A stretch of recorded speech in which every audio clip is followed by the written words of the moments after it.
Welcome to Crypto Talk Radio, the podcast for everyday investors like you. Visit us on the web at cryptotalkradio.net. And now, here's your host, Leister. Thank you for that, Bailey, and welcome everybody out there in Crypto Talk Radio, found at cryptotalkradio.net. Am I the only one feeling like crypto's boring right now? Because it feels boring. I was preparing for the show, and I got other shows that are uploaded roughly around the same time wrapped up. Those were a lot more interesting. And then I realized, you know what? I got to do this show. And I said, it's boring. Like it's just dull and dry and uninteresting and there's no energy. There's no excitement. It's boring. I'm going to muscle forward because that's what I do at cryptotalk.fm, but it's boring straight up. So let me talk something personal because I think that'll be a little bit more entertaining. I've got, we finished a major fix on my garage. The whole freaking inner foundation inside was cracked. There was 1, 2, 3, 4, 5, 6, 7. It was like a wheel hub, 7 outward facing cracks that went all over the place. And then it was in the dead center. It was just this big chunk of concrete that was kind of standalone. It was weird. It was terrible. Just completely cracked and shifted. And it seemed like it was because of the soil. It was sitting on the soil. Everybody's garage is like this. So everybody's going to be subject to it. So I got that patched up. It's repaired. The next step is to stabilize the building itself because it's leaning. Then epoxy after we get everything else stabilized. And then we're going to be doing some renovations. But until that time, because that's going to be August, I'm guessing, because I'm running out of money. We're going to be doing some veneer work. That's going to look really nice to match the new retaining wall, which already looks nice. So I'm working renovations, spending money on renovations, increasing value, because that's what you really should be doing, is improving your value and improving your situation. And crypto certainly ain't it right now, but we'll talk about it, see what we can get out of what we see on the numbers.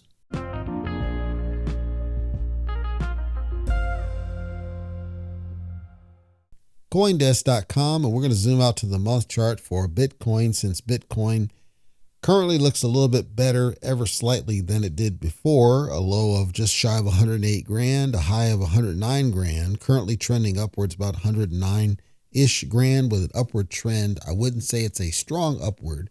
Some people online were talking about the fact that Bitcoin seemed to be stuck in this 100,000 to 110,000 range for bizarre reasons, and we'll be talking about that here in a second. But what I noticed was not about Bitcoin. It was really about Ethereum, because Ethereum, over the past 24 hours, a low of $2,500, a high of $2,600, currently at the $2,600 and trending strongly upward. And I said multiple times, Leister did, that Ethereum usually is going to be the marker, at least from my lens, as to whether we truly are going up or not. If Ethereum starts to run, I can trust that we are expected to go up across the board, not just Bitcoin, which has been the case historically. Conversely, then, BNB did drop a little bit, not crazy, but I found that interesting that once Ethereum started to run up, that BNB started to go ever slightly down. Meanwhile, all the other stuff like XRP, Solana, etc., was all having some upward momentum. Hopefully, you're having an opportunity to take some profit off of, if you listened to Leister, if you listened to your uncle, and hopefully you did, and you bought into the course because Leister told you multiple times they can't steer you wrong, this is the moment, right? I told you, because it was obvious. Everything's linked to Ethereum. I said Ethereum is the center. It's the center of the hub. Everything else not named Bitcoin seems to benefit from Ethereum's run. Ethereum does not necessarily benefit from Bitcoin's run, but Bitcoin partially benefits from Ethereum's run. Everything seems to tie into Ethereum. Now, the thing we lack with Ethereum, arguably, ever since we changed to proof of stake, Ethereum's performance has been nowhere near what it likely could and should have been. That told me that proof of work might have been one of the strong catalysts for the performance that we saw in 2021 prior to them shifting over to proof of stake. And that might have been spurred by the various miners and their activities, which of course are no longer the case. And now it's just all validations, staking. So it's possible, I can't say for sure, but it's possible that we also see with this run on Ethereum, money flow in the direction of various proof of work algorithm tokens. And we have to watch and see what impact that has on a true run for the so-called altcoins in the near future. Ultimately, I just want people to come back and give my credit, because I told you that, if Ethereum is the key, it always has been. It was obvious. Now you're seeing kind of the fruits of that statement. Of course, we have to see if this sustains. That's the next measure. Does it sustain? Does it hold, or does it go right back down again? As I watch it, it was a strong upward trend by far and away, over almost $200, but we still, I remind, the all-time high was like $4,800, and we're nowhere close to that. So until we see much stronger run, we got a ways to go. Over the past month, it only got as high as $2,800. So not very, again, the volatility is nowhere near what we would expect it to be by now, given what Bitcoin was able to do. Speaking of Bitcoin, again, people were asking, as I mentioned earlier, why it is that Bitcoin simply did not want to go outside of this little window of 100 grand to 110 grand.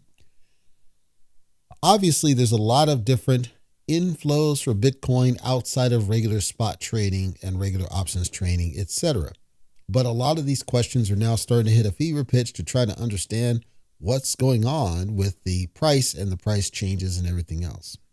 There's a couple of theories, and I figured I would go through these, share my thoughts about what I feel is happening on Bitcoin. And to be fair, I'm not nearly as fixated on Bitcoin as everybody else is. Like, I understand its value, and I'm not dismissing its value, and I do encourage you have some. I'm just not as so fervent as everybody else seems to be on Bitcoin compared to Ethereum. That's just me. And I did start to see some YouTubers kind of come around, that people that I knew before infrequently talked about Ethereum all of a sudden are saying what I've been saying to be the truth, and they don't come give my credit, but that's how I roll, right? For me, I see the obvious on it. I wasn't seeing Bitcoin will have wealth in it, but it feels artificial. It feels fake. It feels like it's not, it feels like it's not true wealth. It feels like it's just, what the heck's going on, and why is it that this goes here? So let me go through this, and then I'll share my thoughts about what's going on. Personal opinion. I'm going to go through all of these. Okay. There's a couple of people that have chimed back with some of this and provided their thoughts, and that's what I'm going to be responding to, is that their opinions and whether I concur or disagree. So the question was, it's like, there's billions and billions of dollars of money flowing into Bitcoin. We know that's happening. We know that companies are buying Bitcoin at a rapid pace, yet the price doesn't want to shift significantly, even though there's only so much Bitcoin to go around. Now, some people think that the whales are basically, I don't want to say wash trading, but they're essentially wash trading the Bitcoin, right? They buy it and then they sell it, and then they buy it and then they sell it, right? So picture a scenario where their average on the Bitcoin, because they've been buying for a while. So let's say MicroStrategy, let's say their average on a price of it was $90,000, and they turn around and they try to sell it for the current market rate of $108,000. Okay.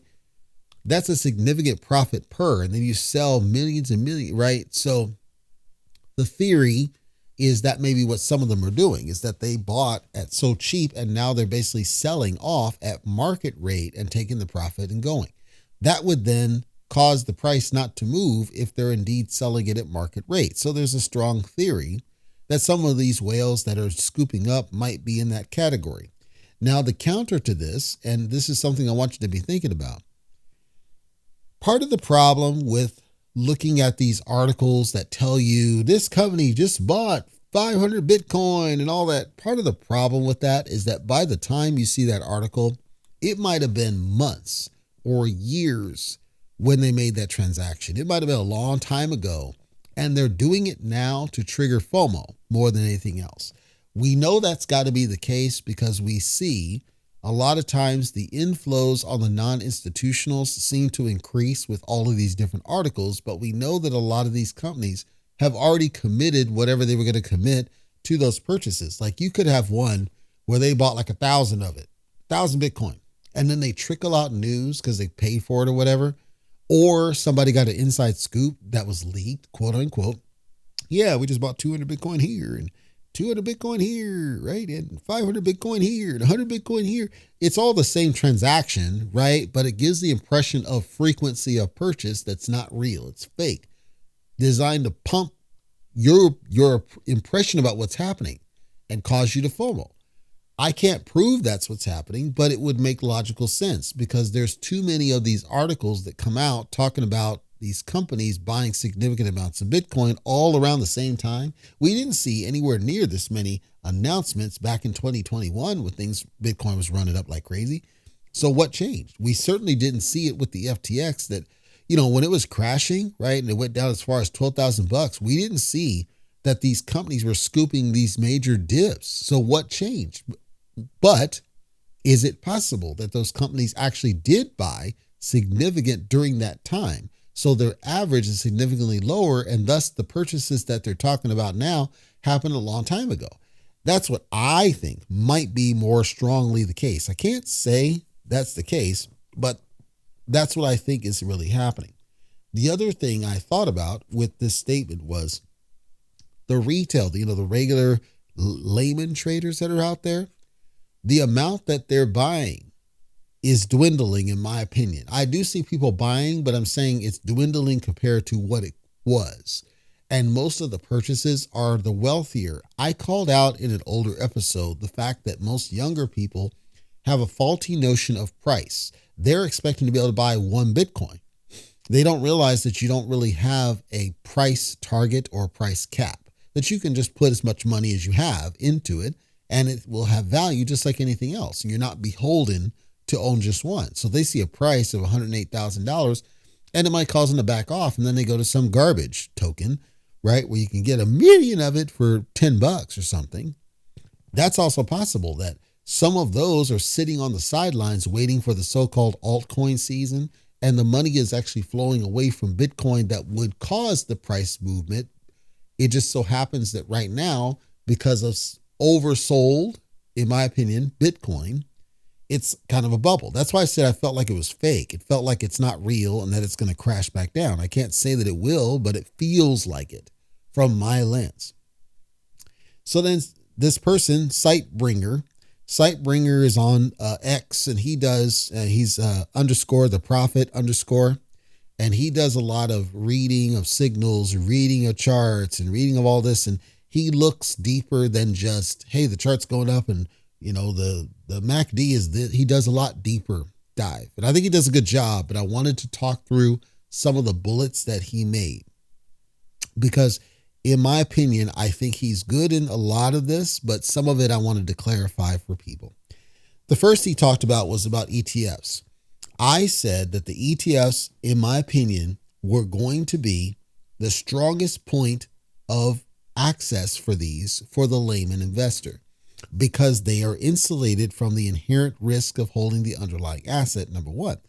But number two, when you think about what the ETF is doing, the ETF is causing circulation of fiat at the end of fiat value, right? At the end of the day, as it buys and sells and trades, it's fiat that's being bought and sold, not the cryptocurrency. The cryptocurrency is essentially not circulating when it's part of the ETF transaction sets. So the more people that get into ETFs, my point is, the more fiat value shift that you see and volatility that you experience. That means you're quicker to experience trusted value. You don't have the same risk that you would have if you were holding an underlying asset. The downside is that because you don't hold the underlying asset itself, the amount of value that you realize is no longer insulated to you. The whole notion of cryptocurrency and you being your own bank, right, is predicated on you holding it yourself, having it in your own wallet, having total control of it. And as it increases in value, then you control when you transact it, etc. In the ETF world, you don't have that control. You're delegating it to a custodian. The custodian's value is based on the performance. The performance is based on factors you don't control. And said performance might not be as great as you might want it to be compared to what it would be if you held the asset. So he is correct in this one, and I wholeheartedly agree. But he talked about the fact that with these companies like the BlackRocks of the world, Fidelities of the world, they're buying fiat. They're actually buying it and they're storing it, buying it and stashing it, buying it, stashing it, buying it, stashing it, buying it, stashing it. And then the ETFs are being provided for people to trade and benefit from it. But the owners of those assets are still the BlackRocks and Fidelities of the world. And that money is just really going one way. They're going off the exchanges. That means there's less for buys and sells and transactions. And I said that you need buys and sells in order for price to really move. Well, it's going to hit a fever pitch at a point if they keep on absorbing all the Bitcoin that's on the exchanges. The reason that this is important is that the people who are sitting on Bitcoin right now who refuse to sell it, they're just as culpable for why the prices are moving. Because the presumption is that there would be some people who would overcharge the BlackRocks and Fidelities of the world to buy the Bitcoin. Now, of course, they can do over-the-counter and, back deals and all that stuff. But I'm talking at some point, even the exchange is going to run out of supply. So to get it from somewhere, and this is where the miners and the proof of work side are good because they hold stashes of Bitcoin. They have to pay the bills. They're willing to sell it, and they have to be smart enough to sell it at a premium so that that triggers the price to go up. We haven't hit that point of saturation yet because there was excess of supply out there. And until we get to the point of that breaking point for the ETFs absorbing so much, we're not going to see any significant price movement. That, I think, is a very good, solid, salient point. The other point he talked about is around exchanges, central exchanges, mostly central because we're talking Bitcoin. But he was talking about the fact that when you say, okay, how much liquidity do these exchanges really have? Like really have? When you think about an exchange's liquidity, we're talking about how much do they have in terms of the reserves and how much is actually being exchanged through the exchange. His theory is that when there's these trades, it's not really trading the asset. It's really, so consider, leverages and options and all these other, fake schemes that are designed to use price at an inflated amount, but they're not really trading the asset. So if you say, I'm doing 10x leverage trade on XYZ, nothing's really exchanging hands during the price shifts. Nothing's exchanging hands, right? There's no real value shift or change that's happening unless there's a liquidation or a settlement, which doesn't happen on the frequent basis when you're holding it at that. If you do, something where you're borrowing, so you're borrowing an asset, let's say you take a loan against it, and then you're expected to pay it back, that's not shifting the token. If there's not change of hands of the token, there's not an actual trade and settlement for the price different than what it was, the price is not going to move. Well, that means that most of the exchanges, if they're not doing straight spot trades, and when I say spot trades, I'm talking mostly market, but also limit. But when you're not seeing spot trade activity of the assets and instead it's just a bunch of borrowing against the assets, you're not going to see the price move to a significant degree because there's nobody that's offering it for the higher price and somebody buying it at that higher price or vice versa. 100% agree with what he's talking about there. The other part he talked about was around what I talked about with the miners and the fact that a lot of these people that were older holders and or miners that were stacking and stacking and stacking were not selling at the higher prices. Or if they're doing it, they're not doing it in a way that's going to pump the price up. They're doing it in a way just to kind of those steady states. Like, hey, I'm selling mine at the current market on a down period because I need the money for more rigs or something. They're not saying, you know what, I'm going to put my Bitcoin, my average value right now is $50,000. I don't care. I'm going to put it up for sale for $200,000 because I can, right? If you have it and you know there's a supply crunch, that's what you're normally supposed to do. Sell it for a premium because you know you can. That's what a lot of them aren't doing. I heard, I think it was Da Vinci Jeremy who had talked about there's no reason to sell it. And I talked about the fact that you could do loans and everything else. And a lot of these people are doing that. They don't want to sell it. There's no reason to. They'll just do loans for the money that they get. Okay, that's another part. And then liquidation is the only way that it would get back into circulation, which would potentially trigger price movement. And that would be to the downside usually. So the idea that older holders or whales or miners are sitting on supply and they're not selling it, or if they do not sell it for the premium that they should, is a very strong, likely candidate for it. I 100% agree with this as well. One of these was kind of tin foil, which was the idea that these large ones that are mostly the ETFs, but also some of these other bigger players, what they're doing is they're colluding to freeze prices. So they're basically saying, we want dedicated pricing. We want guaranteed pricing. This actually goes to the theories that Do Rug Pull, aka Do Kwon, right, with the Luna crash and everything that was going on, that he negotiated some backroom deal with an organization, I think it was Jump Crypto, in order to basically get some Luna at a certain fixed rate and then get some Bitcoin for reserves. And so what they're saying here, what he's saying, is there's this collusion happening for trading at a very non-volatile price, a price that's not subject to the whims. Well, think of how that would work. In order for that to really work, that means the exchange is going to have to take the risk of a significant shift in exchange for a large order. So let's say that the price of Bitcoin currently is trading at an even $100,000, just for safe numbers. If it's trading at a current $100,000, but let's say BlackRock, and it may not be them, but let's say BlackRock comes in, BlackRock says, well, we'll buy, 500 Bitcoin, but we don't want to pay $100,000. We want to pay $90,000 because it was just $90,000 2 weeks ago. We want that older price. Well, then the exchange is going to have to eat that risk of the delta of the value of the Bitcoin between the price that BlackRock wants and the current market rate. So that means it's a short, right? It's being shorted. Essentially, we got to find 500 Bitcoin at $90,000. That means we have to either depress the price, which is artificial on behalf of the exchange, market maker, right? Artificially suppress the price, or we have to find people who are willing to sell and entice them to sell their Bitcoin at a lower price. That goes to artificial price presentation, meaning I'm going to show you a price that is higher just to get your Bitcoin. Well, then how does that work? That means the exchange has to find the money from somewhere else. And then you start getting this house of cards. And I believe it was FTX, one of these exchanges that failed. It turned out that they were sitting on SHIB and I think even Floki as some of their reserves, which is unthinkable. You're talking about some of the most volatile assets possible as reserves backing. And the theory was that they were using some of these extra volatile reserves in order to generate some of the money as shortfall for some of these other assets that was out there. So you take a Bitcoin in that scenario I described, where we're trying to give it to the big players at a discount price. We need to now get it from somebody else, but we need to make it worth their while and entice them. We use some of these garbage assets and the value appreciation of those, because they're more highly volatile, either to directly profit or to compensate those people that were selling their assets. That's the theory. Whether that's happening, it wouldn't surprise me, but it would be very difficult to prove. It would be very difficult to prove that that kind of collusion was actually happening.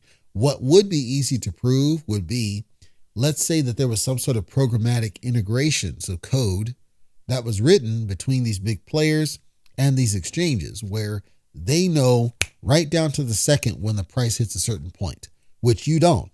You can set an order, a limit order, but you still have to depend on the exchange to be honest with you as to when it hit that price.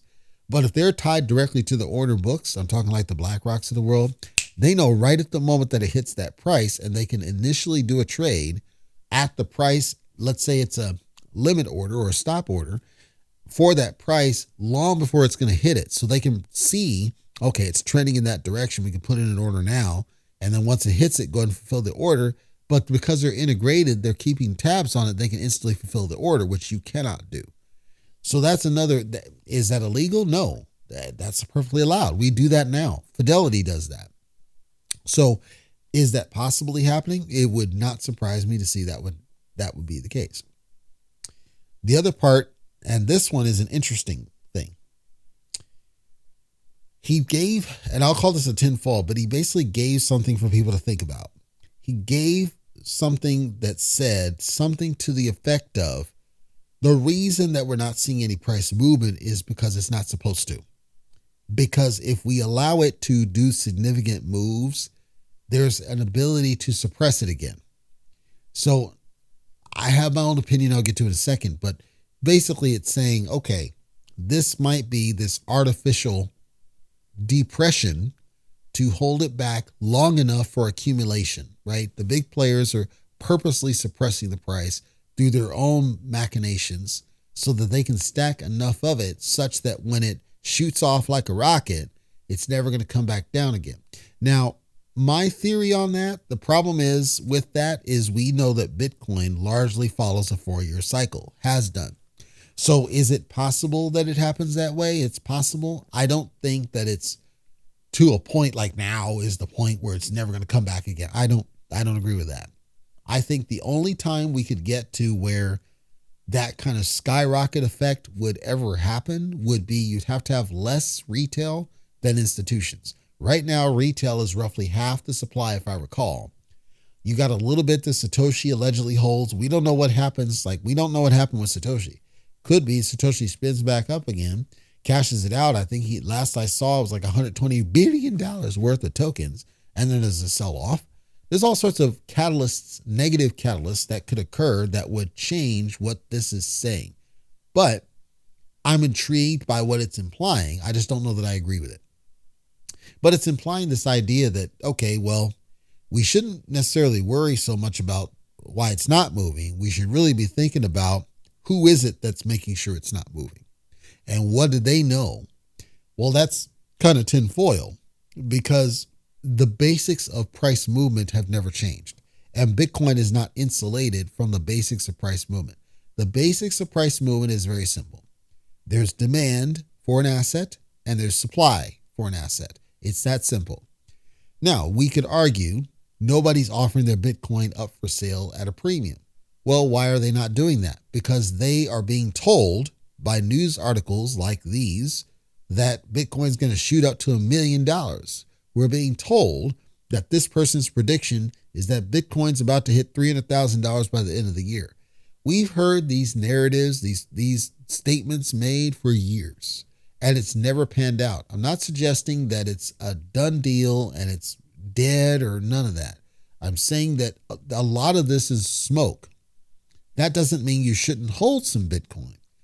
You just have to be realistic. It's like if you hold some Bitcoin, hold it because you know that at some point it's going to make you some profit, and make sure you take the profit when come time. If you're able to stack enough Bitcoin to where it doesn't matter, right, without putting yourself in the drink, then absolutely. If you can put enough that it can jump up to $100,000 straight, that's great. But the idea that you're going to become a millionaire off Bitcoin, I think is a far cry. And I wouldn't want people to sell their home or any of that crap because of these articles that are trying to trigger you to FOMO.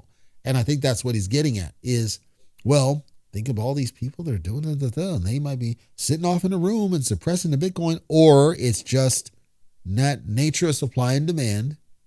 And we've not hit a point where there's enough motivation to offer the supply up for sale. And it's possible that the reason that we're not offering it for sale is because of all these articles telling you not to.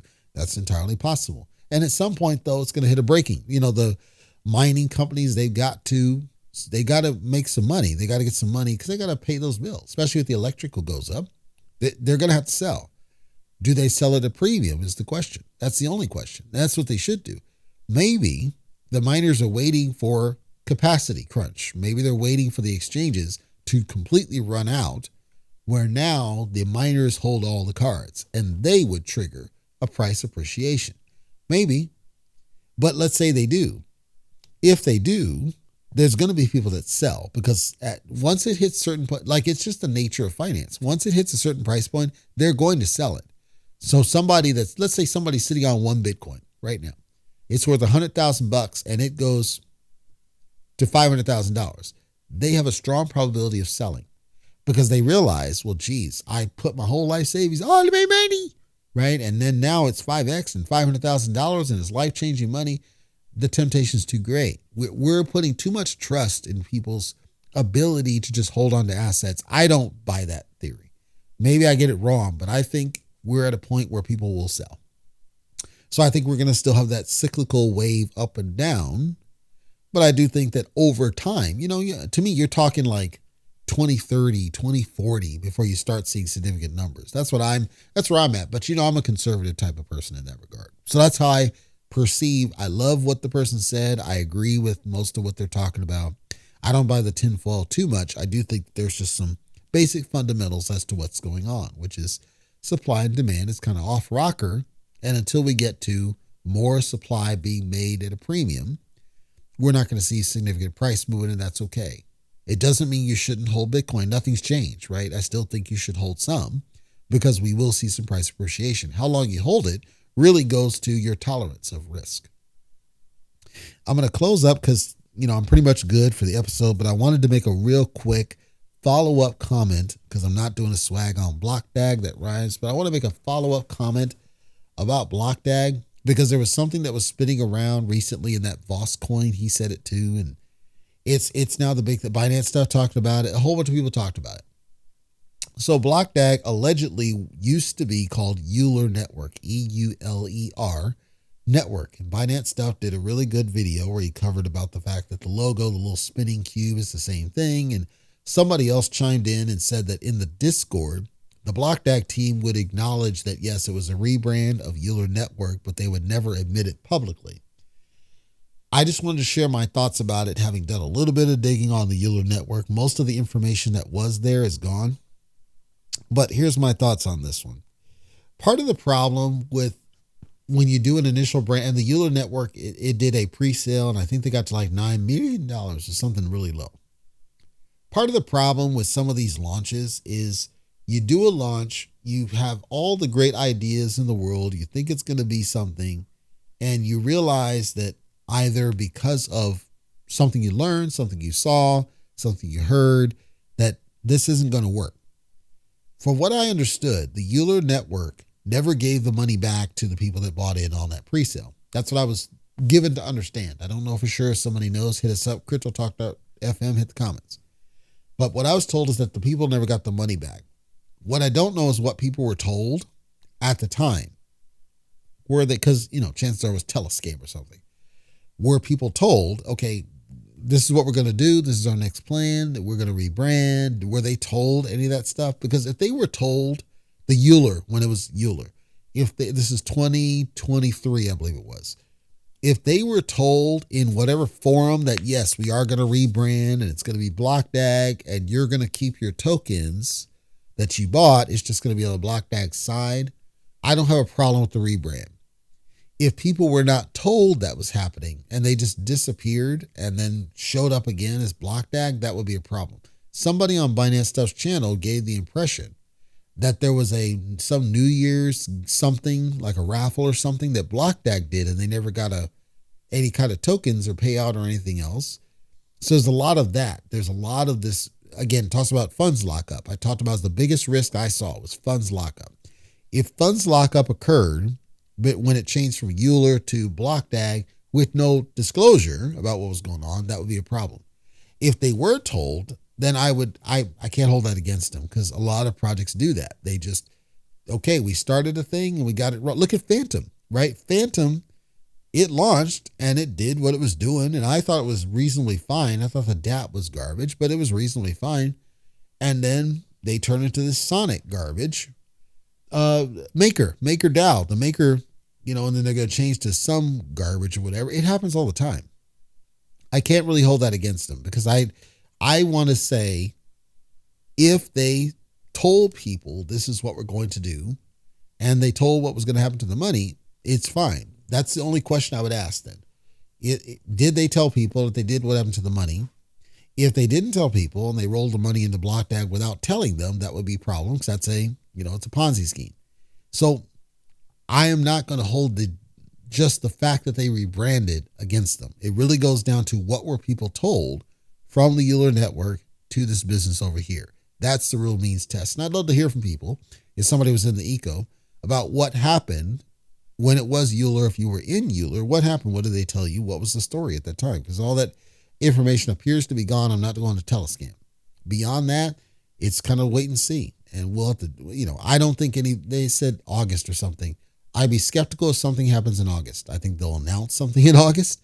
But again, it's a wait and see type thing, to the point I'm not recommending it. I'm going to wait and see, because I'm fascinated at this point exactly what's going to happen with this business.